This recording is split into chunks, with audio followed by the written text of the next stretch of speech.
আমি শুরু করার আগে শুধু একদম ব্যক্তিগত একটি লাইন বলি। 90 সাল থেকে এই হাউসে আসছি স্যার, প্রেস গ্যালারিতে বসতাম, ডক্টর অসীম দাশগুপ্তর কথা খুব মনে পড়ছে। অসীমবাবু বাজেট পেশ করতেন, তারপরে একটি সাংবাদিক বৈঠক হতো এবং আমরা যারা জুনিয়র খুব জটিল বিষয়গুলো বুঝতে পারতাম না, খুব বিরক্ত করতাম, কাছে যেতাম। তখন এত টিভি এসব ছিল না। এরম দিনও আছে, পরের দিন সকালে তার কাঁকুড়গাছির ফ্ল্যাটে গিয়ে হাজির হয়েছে। এই অংশটা বুঝতে পারছি না। ফলে একেবারে সজ্জন ব্যক্তি স্বপন দাশগুপ্তকে যখন বাজেট পেশ করতে দেখছিলাম, আমার ডক্টর দাশগুপ্তর কথা খুব মনে পড়ছিল। স্বপনদা আজ মন্ত্রী, কিন্তু তিনি সাংবাদিকতা জগতেরও একজন অভিজ্ঞ মানুষ। যাই হোক, আমি কয়েকটি পয়েন্ট বলে, আপনার বই থেকে কয়েকটা কোয়ারি আছে আমি নিশ্চয়ই বলবো। একটা হচ্ছে, আমরা সর্বভারতীয় তৃণমূল কংগ্রেস নতুন সরকারকে সময় দেওয়ার পক্ষে। তারা সবে প্রথম বাজেট পেশ করেছেন, বেশ কিছু অংশ দেখতে ভালো লেগেছে। নতুন নিয়োগ, যারা বিভিন্ন পদে ছিলেন তাদের অর্থ বাড়ানো, এগুলো একদম সমর্থন করছি। এত তাড়াতাড়ি প্রত্যেকটা বিষয়ে প্রশ্ন করা বা ভুল ধরা, সেটা করাটা মানুষও ঠিকভাবে নেবেন না। একটা বিষয় রয়েছে যে মাননীয় অর্থমন্ত্রীর ভাষণটা যতটা পড়েছি, বারবার দিল্লির বিষয়টা এসেছে, দিল্লির স্কিমগুলো। এখন একদিক থেকে দেখলে মনে হতে পারে এটা দিল্লি ভিত্তিক, আবার আপনাদের দিক থেকে আপনাদের বক্তারা বলছেন যে এটা ডবল ইঞ্জিন সরকার, আপনারা সেই এফেক্টটা আনতে চান। কিন্তু স্বনির্ভর বাংলা আর দিল্লির মদত প্রাপ্ত বাংলা, এই জায়গাটা বোধহয় বাজেটে আরেকটু, যেমন ধরুন গতকাল মুখ্যমন্ত্রী যেটা বললেন যে আয় কোথা থেকে আসবে, যে উনি একটা নির্দিষ্ট জায়গা বললেন 1 মাসেই এত টাকা এসছে। যদি সেগুলো বাজেট ভাষণেও এই আয়ের রূপরেখাটা অনেকটা থাকতো, সেক্ষেত্রে কিন্তু ব্যয়টা দেখতে যত ভালো লাগছে, আয় নিয়ে সেই প্রশ্ন তোলার অবকাশটা খানিকটা কমে যেত। আপনার বাজেটের বেশ কিছু অংশ নিশ্চিতভাবে ভালো। আমি এটাও বলছি যে আগের যে সরকার ছিলেন মাননীয় প্রাক্তন মুখ্যমন্ত্রী মমতা বন্দ্যোপাধ্যায়ের নেতৃত্বে, সেই সরকারও অনেক ভালো কাজ করেছিলেন এবং অনেক মানুষের কাছে সেই উপকারটা গেছিল। বিভিন্ন স্কিম, বিভিন্ন পরিকাঠামো, মানে একটা সরকার তার সব খারাপ আমরা এটা এই হাউসে বলতে পারি না। যথেষ্ট ভালো কাজ ছিল, অনেক ভালো কাজ ছিল, নিশ্চয়ই ভুল ত্রুটি ছিল, অসম্পূর্ণতা ছিল, সেই জায়গাটা আপনারা এবার দায়িত্ব পেয়েছেন। এবার আপনার এখানে এমন অনেকগুলি পদ রয়েছে, সিভিক ভলেন্টিয়ার বা ইত্যাদি, যেগুলো কিন্তু আগের সরকারই তৈরি করে যাওয়া, আবার আপনি তাদের টাকা বাড়িয়েছেন, সেই ধন্যবাদ এবং অভিনন্দন আপনার 100 বার প্রাপ্য। আমরা চাই সব স্কিমগুলোয় উপভোক্তা বাড়ুক, উপভোক্তা কমে যাওয়ার ইঙ্গিত সেটা আবার কিন্তু উদ্বেগজনক। অন্নপূর্ণা যোজনা এবং আয়ুষ্মানের ক্ষেত্রে শর্তগুলো কি কি সেটা কিন্তু খুব স্পষ্ট নয়। মাননীয় অর্থমন্ত্রী আপনি বলেছেন উপযুক্ত মহিলারা অন্নপূর্ণা যোজনা পাবেন। এই উপযুক্ত শব্দের ব্যাখ্যাটা কি? মানে না, আমি পাবো না দাদা, মহারাষ্ট্রে 14,000 পুরুষ পেয়েছে, তাদেরও পাওয়ার কথা ছিল না। তো এখন মানে ওই উপযুক্ত বিষয়টা কি? এবার আমি আপনার বই ধরে 2-4টি বিষয় একটু যাওয়ার, যেগুলি মোটের উপর আমি তার মধ্যে ঢুকছি না। যেখানে পদ ক্রিয়েট করছেন সেগুলো তো ভালো, বিধায়কদের যে টাকা বাড়িয়েছেন ভালো, শুধু দেখবেন মানে নোডাল এজেন্সি যেন একটু স্মুথ কাজ করে, মানে বিধায়করা রেকমেন্ড করলো, তারপর জটিলতায় যেন আটকে না যায়। আবার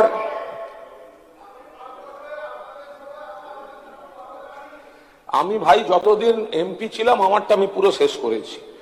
অবসরপ্রাপ্ত সাংবাদিকদের আপনি যে পেনশন দিচ্ছেন, মাননীয় অর্থমন্ত্রী আপনি তো সংবাদ জগতেরই, আমার শুধু একটা অনুরোধ থাকবে, এটা আমি সমর্থন করছি, কিন্তু সাংবাদিক বললেই সরকারি খাতায় যারা অ্যাক্রিডিটেশন কার্ড আছে শুধু তাদের মনে হয়।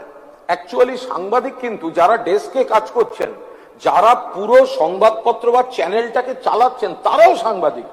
সরকারি জায়গাগুলোয় ঢোকার সুবিধার জন্য একটা কার্ড দেওয়া হয়, আর সরকারি খাতায় সুবিধার সময় দেখা যায় তারাই যেন সাংবাদিক, আর ডেস্কে যারা কাজ করছেন, প্রুফে যারা কাজ করছেন। ফলে আপনার এই অবসরপ্রাপ্ত সাংবাদিক বলতে এটা যদি টোটাল নীতিতে আসে, শুধুমাত্র সরকারি যারা এখানে কাজ করছেন তারাও সাংবাদিক, আবার তারা গিয়ে যার কাছে জমা দেবেন, যারা কাগজটা বা চ্যানেলটা তৈরি করবেন তারাও সাংবাদিক। ফলে ওনারা পাবেন আর ওনারা পাবেন না, এটা আপনি একটু কাইন্ডলি, হ্যাঁ, থ্যাংক ইউ, থ্যাংক ইউ। যাই হোক, তাদের হাউস যাদের লিখে দেবে, সার্টিফাই করে দেবে যেখানে যারা চাকরি করেন। আপনার ওই যোগ্য মহিলা অন্নপূর্ণা যোজনা, ওটা ওই যোগ্যটার ক্লারিফিকেশনটা আপনার জবাবে আমরা আশা করব।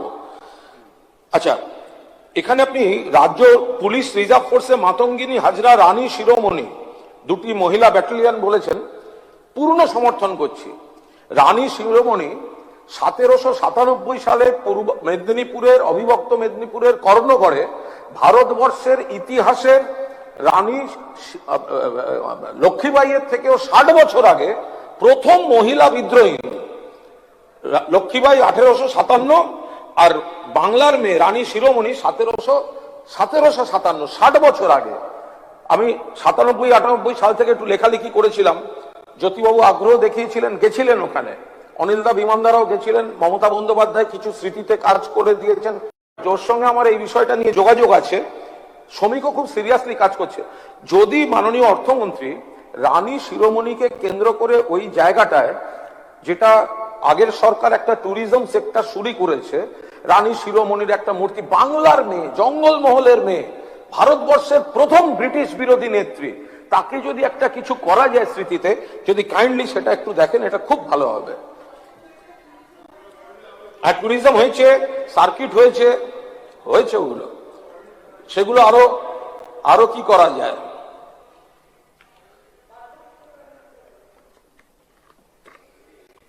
বলে এরপর যেগুলো রয়েছে সেগুলো মাননীয় অর্থমন্ত্রী এমন কয়েকটি প্রস্তাব আছে খুবই ভালো, যেমন সাগর দ্বীপের রাস্তা ইত্যাদি, কিন্তু ওটা আগের সরকারও করে গেছিল। আপনি আরো নতুন কিছু করেছেন, কিন্তু কিছু জিনিস আগের সরকারেরও অবশ্যই করে যাওয়া। ইসকনের সহযোগিতায় কলকাতা পৌরসভা স্কুলে পুষ্টিকর রান্না, এটা একটু ভেবে দেখতে বলবো। ইসকনকে আমরা শ্রদ্ধা করি এবং ইসকনের প্রসাদ এবং খাবার আমি যথেষ্ট খাই, কিন্তু বাচ্চাদের কাছে না ডিমের একটা মজা আছে, পুষ্টিও আছে, মজাও আছে। বাচ্চারা অনেকে খেতে চায় না, তখন ওই ডিমের আকর্ষণে খায়। আপনিও বাচ্চা, আমি জানি তো, আপনিও ঠিক আছে, তো আপনিও বাচ্চা পছন্দ করেন। তো যদি এটা ইসকন মানে পুরোটা ভেজিটেবল হয়ে যাবে, নিরামিষ হয়ে যাবে, ভেজ হয়ে যাবে, তো ওই জায়গাটায় যদি একটু যারা একটু ডিম খেতে চায়, ওইটাই যদি একটু রিকনসিডার করেন, তাহলে বোধহয় ভালো হয়। এর বাইরে যেগুলি আপনি আনুষঙ্গিক কিছু যেগুলো দিয়েছেন, আমি খুব তার মধ্যে ঢুকছি না, কারণ ওগুলো ডিটেল দেখে এরকম চটজলদি বক্তৃতা করাটা উচিত না।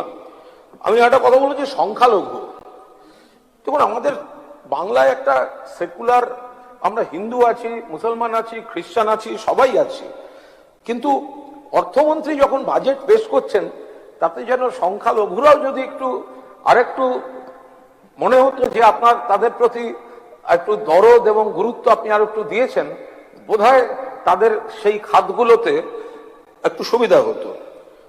এরপরে কয়েকটি দাবির কথা বলবো। একটি দাবি ধরুন সুভাষ সরোবর, মধ্য কলকাতা, উত্তর কলকাতার ওটা একটা ফুসফুস, ওদিকে ইকো পার্ক আছে, এপাশে রবীন্দ্র সরোবর আছে, কিন্তু সুভাষ সরোবর ওটিকে যদি একটু পুনর্গঠিত করে তোলা যায়, সৌন্দর্যায়ন ইত্যাদি সব মিশিয়ে, ওটির জন্য যদি একটু বরাদ্দ করেন তাহলে খুবই ভালো হয়। আমি বলবো যে মধ্য কলকাতায় টাকি বয়েজ স্কুল, এটা টাকি মানে কিন্তু রাজাবাজার টাকি, তো ওর লাগোয়া একটি পুরনো একটা গ্রন্থাগার দপ্তরের অধীন একটা আবাস, ওই গ্রন্থাগার এবং আবাসিক এসব জায়গা আছে, পুরো ভেঙে পড়ছে। তো ওটাকে যদি মিশিয়ে, উৎসস্থল একই টাকির জমিদারেরা, ওটিকে যদি একটি কলেজ করা যায়, হ্যাঁ আমি লিখিত ভাবে দেবো, কলেজ করা যায়, অত্যন্ত ভালো হয়। দুটো গুরুত্বপূর্ণ, একটা হচ্ছে আপনি আয়ুষ আলাদা করেছেন, আপনাকে শুভেচ্ছা জানাচ্ছি। বিশ্বের এখন বৃহত্তম হোমিওপ্যাথি মেডিকেল কলেজ এবং হাসপাতাল, দি ক্যালকাটা মেডিকেল কলেজ হাসপাতাল। এটা এই মুহূর্তে বিশ্বের বৃহত্তম, এমনিতে এশিয়ার বৃহত্তম। এপাশে রয়েছে আয়ুর্বেদের পোস্ট গ্রাজুয়েট দুটো পাশাপাশি 28 নম্বর ওয়ার্ডে। খুব ভালো সিস্টেম আছে, ওদের সঙ্গে কথা হয়েছে। ক্যান্সারেরও ট্রিটমেন্ট, স্পেশাল ক্লিনিক হোমিওপ্যাথির একটু বরাদ্দ দরকার। ওই জায়গাটাকে, ওই হসপিটাল দুটো, একটা হচ্ছে হোমিওপ্যাথ, একটা হচ্ছে আয়ুর্বেদ, এই দুটোকে যদি একটু, দুটোই পোস্ট গ্রাজুয়েট, এই জায়গাটাকে যদি একটু মেরামত করা যায় আর তাদের এমার্জেন্সিটাকে যদি একটু মডার্ন ব্যবস্থা করে দেওয়া যায়, ডাক্তারবাবুরা অনেকটা প্রস্তুত। কিছু শূন্য পদ আছে, বাট একটা ক্যান্সার হোমিওপ্যাথিক ক্লিনিকও তৈরি হতে শুরু করেছে। কতটা সারানো যাবে সেটা আলোচনা সাপেক্ষ, বাট ওনারা বলছেন অনেকটা রিলিফ দিতে পারবো। এবার রামমোহন লাইব্রেরি রয়েছে ওখানে, রামমোহন রায়ের ইয়েতে রবীন্দ্রনাথ ঠাকুর নোবেল পেয়ে আসার পর ওখানে প্রথম নাগরিক সম্বর্ধনা হয়েছিল। ওটিকে যদি একটু আধুনিক করে দেন। আরেকটা বিষয় আপনি, না ওটাকে একটু কোঅর্ডিনেট করে দেওয়া যাবে, ওটা সেন্ট্রাল হলেও। আর একটা হচ্ছে রবীন্দ্রনাথ ঠাকুরের, আপনি যে একটা আরো স্মৃতি, হ্যামস্টেডে যে বাড়িটিতে রবীন্দ্রনাথ ঠাকুর শেষ ছিলেন এবং সেখান থেকেই সং অফারিংস বইটাকে শেষ পর্যন্ত পাণ্ডুলিপিটা দিয়ে যান, তারপর তিনি আমেরিকা চলে যান এবং নোবেল পান। ওটিকে যদি কোনোভাবে পশ্চিমবঙ্গ সরকার কাজে লাগিয়ে একটি রবীন্দ্রনাথ ঠাকুর স্মৃতি সংরক্ষণশালা যদি করতে পারে, ওখানকার বাঙালিরা ভীষণভাবে চাইছে। আমি মনমোহন সিং প্রধানমন্ত্রী প্রয়াত, ওনাকে দিয়ে একটা চেষ্টা করিয়েছিলাম, তো উনি স্ট্যান্ডিং কমিটিতেও এটা কথাবার্তা হয়েছিল, কিন্তু সেটা একটু রাজ্য সরকার যদি আরেকটু কোঅর্ডিনেশনটা দরকার, সেন্ট্রাল আর সার্কুলার ক্যানেল, অর্থমন্ত্রী একটু বড় সড় সংস্কার চাই। ওটা টুকরো টুকরো করে চেষ্টা হচ্ছে, সলভ হচ্ছে না। মধ্য কলকাতা থেকে পূর্ব কলকাতা হয়ে শ্যামবাজার, নিকাশি ব্যবস্থার উন্নয়ন হবে, পরিবহনের উন্নয়ন হবে, সৌন্দর্যায়ন হলে গোটা জিনিসটা ঠিকঠাক থাকবে। ওটা যদি একটু দেখে দেন। আর আরেকটি বিষয় বলবো, এই বাইপাসের ধারে কৃষি জমি এবং জলা জমি অবিলম্বে একটা শীর্ষ পর্যায়ের কিন্তু তদন্ত দরকার। বাইপাসকে কেন্দ্র করে কৃষি জমি এবং জলা জমি বোঝাবার একটা চক্র কিন্তু কাজ করছে। ওইটা কিন্তু একদম শীর্ষ পর্যায়ে একটি তদন্ত দরকার। এর বাইরে যেগুলো, ঠিক আছে দাদা বলছি, কোনো অসুবিধা নেই, আবার কেন্দ্রের বিরুদ্ধে অনেক তদন্ত চাইতে পারি, সমস্যা হবে না। তো এবার আরেকটা বিষয় হচ্ছে, এই যে ঋণের কথা বলা হচ্ছে, অর্থমন্ত্রী, দেশের সরকারও প্রচুর ঋণ করেছে, বামফ্রন্ট সরকারও প্রচুর ঋণ করে গেছিল। সেই ঋণ মমতা বন্দ্যোপাধ্যায় সরকার অনেকটা শোধ দিয়েছে। নরেন্দ্র মোদী সরকার, মাননীয় প্রধানমন্ত্রী, তার রিপোর্ট বলছে, তার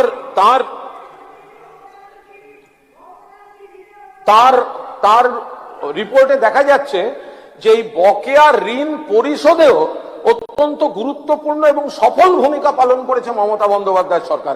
এটা কেন্দ্রের নরেন্দ্র মোদী সরকারের রিপোর্টে দেখা যাচ্ছে। ফলে শুধু দোষারোপ না করে, আর কেন্দ্রীয় সরকার যদি একটা স্পষ্ট ধারণা পাওয়া যায় যে 21 সাল থেকে এই 26 সাল 100 দিনের কাজ থেকে আবাস, কেন্দ্রীয় সরকারের কত টাকা দেওয়ার কথা ছিল এবং কেন্দ্রীয় সরকার অ্যাকচুয়ালি আমাদের কত টাকা দিয়েছে আর কত টাকা বকেয়া আছে। প্রাক্তন মুখ্যমন্ত্রী তো এরকম হতে পারতো যে আরো একটু ইচ্ছা ছিল কাজ করার, কিন্তু সে টাকাটা আসেনি। সেই টাকাটা আসেনি। আমরা দেখেছি যে অন্য রাজ্য দুর্নীতির অভিযোগ ছিল, গুজরাটে মন্ত্রীর ছেলে অ্যারেস্ট হয়েছে, তারপরেও টাকা গেছে, কিন্তু আমাদের এখানে আসেনি। আরে কতটা আসেনি সেটাই তো জানতে চাইছি। যে মাননীয় অর্থমন্ত্রী আশা করব যে এই বিষয়টা একটুখানি সবিস্তারে বুঝিয়ে দেবেন যে 21 সাল থেকে তারও একটা শ্বেতপত্র হোক, যে 21 সাল থেকে বাংলার কত টাকা 26 অব্দি পাওনা, বাংলা কত টাকা পেয়েছে, কত টাকা পায়নি, প্রাকৃতিক দুর্যোগ হলে অন্য রাজ্য সাহায্য পেয়েছে, এই রাজ্য সাহায্য পায়নি, তার একটা শ্বেতপত্র তো এখানে প্রকাশিত হওয়ার দরকার। শুধু আপনি আমি ঝগড়া করে কি করব? আর বঙ্কিমবাবু, আমি না, এটা আপনার মুখের কথা তো শুনবো না, এটা তো কেন্দ্রীয় সরকার, অন্য রাজ্যের ক্ষেত্রেও একই কথা। ফলে এই জায়গায় দাঁড়িয়ে স্বপনবাবু মানে মাননীয় অর্থমন্ত্রী যে বাজেট পেশ করেছেন তার মধ্যে মানুষকে যতটা টাকা দেওয়ার রিলিফ দেওয়ার চেষ্টা করেছেন এবং নতুন পদ তৈরি বা কর্মসংস্থান তৈরি তাতে আমি পূর্ণ সমর্থন জানাচ্ছি, কিন্তু যেখান থেকে আয়টা আসবে সেটা পুরোপুরি দিল্লি নির্ভর নাকি এখান থেকে আয়টা উঠে আসবে সেইটা খুব স্পষ্ট করে এখানে নেই। বাংলার নিজস্ব যে স্কিমগুলো ছিল জন্ম থেকে মৃত্যু একেবারে মানে জন্ম মুহূর্ত থেকে মৃত্যুর পর পরিবার সমব্যথী পর্যন্ত আমাদের অনুরোধ যে এমন ভাবে মাননীয় অর্থমন্ত্রী যে স্কিমগুলো প্রায় 100টি স্কিম সামাজিক সুরক্ষার সেগুলির জন্য কত অর্থ বরাদ্দ হলো তার উপভোক্তা যেন না কমে যান এ ব্যাপারে আপনি যদি একটু আপনার ভাষণে যদি একটু এটা নিশ্চয়তা দেন। আরে সবাই পেয়েছেন স্বাস্থ্যসাথী, ভালো আপনার দিলীপ বাবুর পরিবারের লোকও স্বাস্থ্যসাথীর পরিষেবা নিয়েছেন, ফলে সুতরাং যেটা মানুষের উপকারে সেখানে দাদা ঝগড়া করে কি হবে? আমি তো বক্তৃতায় রাজনীতি ঢোকাচ্ছি না। তো সমস্ত ব্যাপার যদি একটা মাননীয় অর্থমন্ত্রী যেগুলো নিয়ে আমাদের ভুল বোঝাবুঝি হয় জবাবি ভাষণে মাননীয় অর্থমন্ত্রী বলে দেবেন যে 21 সাল থেকে 25 সাল মোট এত টাকা পাওনা ছিল, আমরা এত পেয়েছি। কেন্দ্রীয় সরকারের রিপোর্ট, নরেন্দ্র মোদী সরকারের রিপোর্ট, একের পর এক রিপোর্টে দেখা যায় বিভিন্ন বিভাগের কাজে পশ্চিমবঙ্গ সরকার প্রথম হয়েছে, দ্বিতীয় হয়েছে, তৃতীয় হয়েছেন, অর্থাৎ দেশের মধ্যে সামনের দিকে আছেন। আর আমরা রাজনীতিতে ঝগড়া করার সময় আপনারা বলেন সরকার কাজ করছে না। যাই হোক, দেখতে দেখতে 20 মিনিট পার, আমি খুব বাড়তি সময় নেব না। একমাত্র কানাইয়ালালদা আমাকে জিজ্ঞাসা করেছেন আমরা ওয়াক আউট কাল করিনি কেন। কাল মাননীয় মুখ্যমন্ত্রী রাজ্যপালের ভাষণের উপর প্রথমবার তার ভাষণ দিচ্ছিলেন, ফলে আমার মনে হয়েছে বা আমাদের মনে হয়েছে রাজনীতিতে যুক্তি তর্ক থাকবে, আমরা যেমন আপনাদের আক্রমণ করি আপনারাও আমাদের আক্রমণ করবেন, কিন্তু মুখ্যমন্ত্রী প্রথমবার যেটা ভাষণ দিচ্ছেন রাজ্যপালের ভাষণের উপর সেখান থেকে ওয়াক আউট করে যাওয়াটা বোধহয় ঠিক হতো না। দ্বিতীয় কানাইয়ালাল আপনাকে বলছি, মুখ্যমন্ত্রী কাকে আক্রমণ করছিলেন? মুখ্যমন্ত্রী কাকে অ্যাটাক করেছেন প্রাক্তন মুখ্যমন্ত্রী মমতা বন্দ্যোপাধ্যায়কে। আর আপনারা কাকে পদ থেকে সরিয়ে অপমান করেছেন